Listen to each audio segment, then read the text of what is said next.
Hi, my name is Dr. Tolu and I'm here to talk to you today about fibroids. We're going to be discussing this topic using 5 subheadings.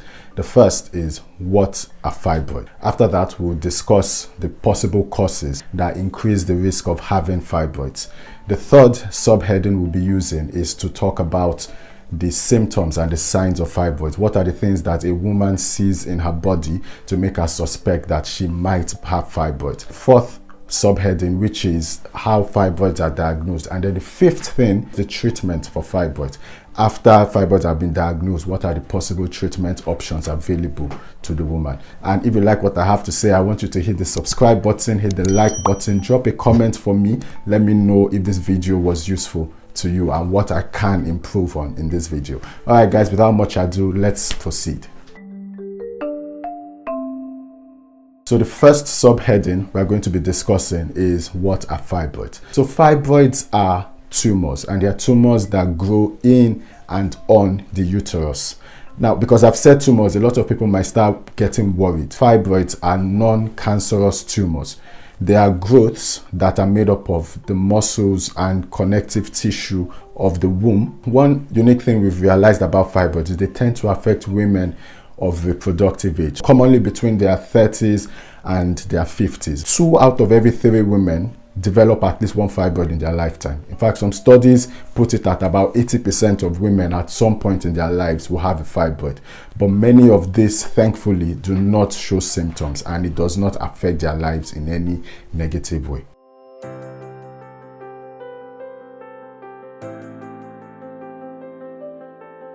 On the second subheading on the list, which is what causes fibroids, and the answer is, at this point, doctors don't know. We don't know what causes fibroids medically, but what we do know is that there are a couple of factors that increase the risk of women having fibroids, and those are some of the things that I'll be mentioning. For instance, studies have shown that women of afro-carribean heritage are far more likely to have fibroids than women of any other race. African women, those of Afro-Caribbean origins, have a higher risk of developing fibroids.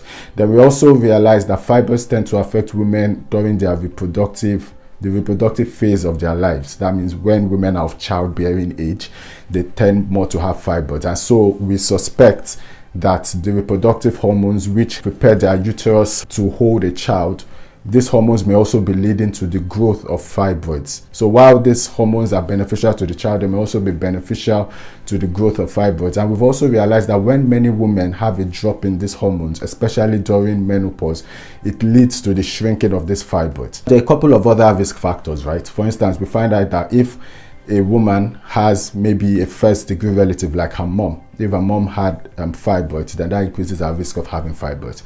Then also women who see their periods early, or women who achieve menopause late in life, obesity, those are some of the factors that increase the risk of a woman having fibroids. Also genetic components, right, also come into play. But then when it comes to a cause, what causes fibroids, at this point, medically, we still don't know.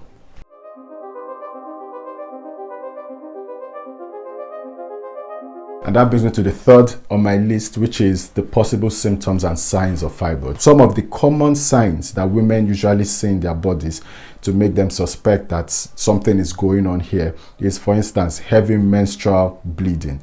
When they see their periods are heavier than they used to be, or their periods are heavier than those of the women that they know around them.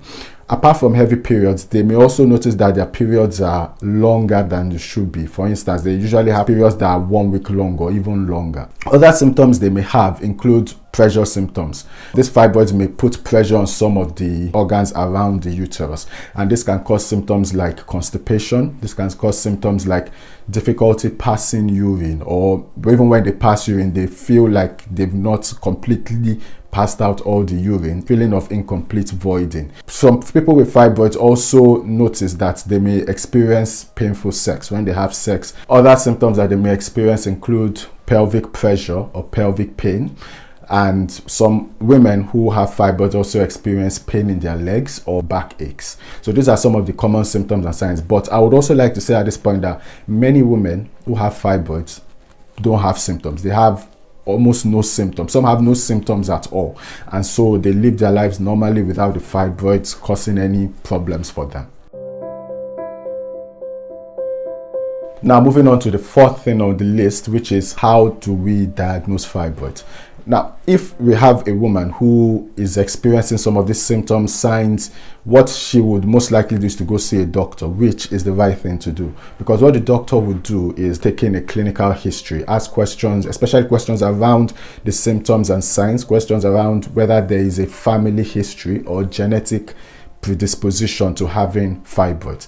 After asking some of these questions, the doctor would perform examinations on the body, particularly a pelvic exam.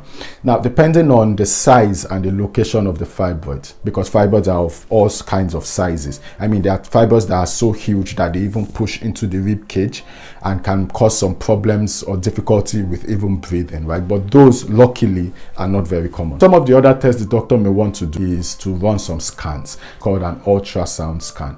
Now, an ultrasound uses sound waves to look inside of the woman. So usually the ultrasound could be done through the abdomen, that is a transabdominal ultrasound, or through the vagina, that's a transvaginal ultrasound scan. And so we are able to visualize the woman's reproductive systems and possibly see the fibroids as well. Now, there are a couple of other scans that can be done or other procedures that can be done, but the ultrasound scan is the most common one that is done.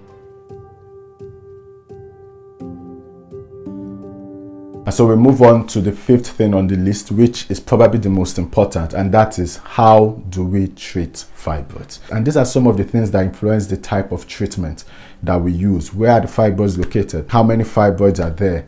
How huge are these fibroids? For women who may not have any symptoms, maybe we discover the fibroids as an incidental finding. What that means is she probably went to the hospital for one thing, and then when doing a scan to find out what's going on there, then we see a fibroid just there, not causing any problems.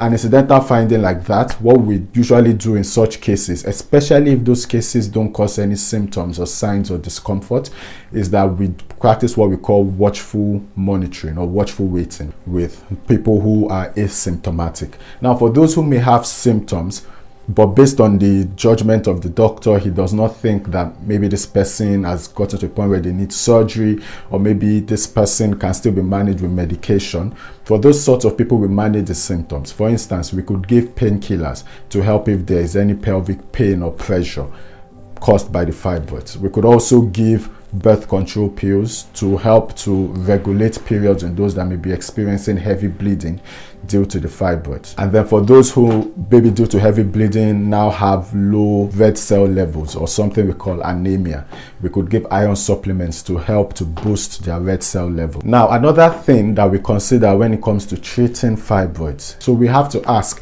does she plan to have children? Maybe if she's still young or not married or still wants to carry children in her womb, we consider that. Or if she's had all the children she wants and does not mind not having any more children, then those are some of the questions that we have to consider, because they influence the other forms of treatment that I'll be going into at this point.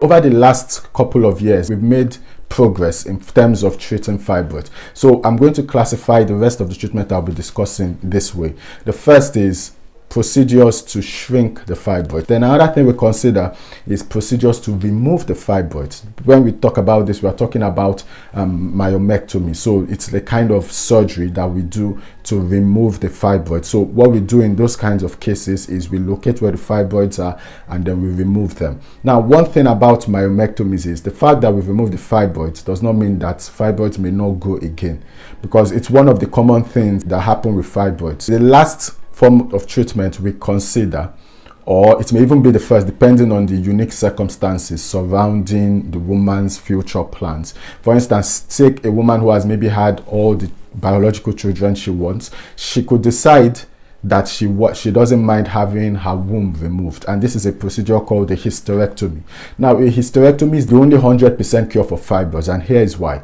A hysterectomy involves the removal of the womb or the uterus. The uterus is also where the baby develops and grows during pregnancy, so removing it means that this woman will not be able to carry children again. So it's a very big decision for women to make, and it's not one that is made lightly. So for women who are young, who still want to have children, we don't usually consider hysterectomies unless in extreme circumstances. We do other things to shrink the fibroids or remove the fibroids themselves. Or if the fibroids, based on where they're located, we see that they're not probably going to affect the growth of children or affect the woman's ability to get pregnant, then we may just practice what I mentioned earlier, watchful waiting or watchful monitoring. For women who don't mind having their uterus removed, then we do what we call a hysterectomy, which is the only 100% cure for fibroids. Now, I'll end this video by saying this. Many women, when they hear fibroids, they think that fibroid means infertility. Fibroid means that they will not be able to carry children. This is false. Many women who have fibroids are able to carry children. In fact, most forms of fibroids are still compatible with fertility, with ability to get pregnant, ability to carry pregnancy to term, and even child delivery.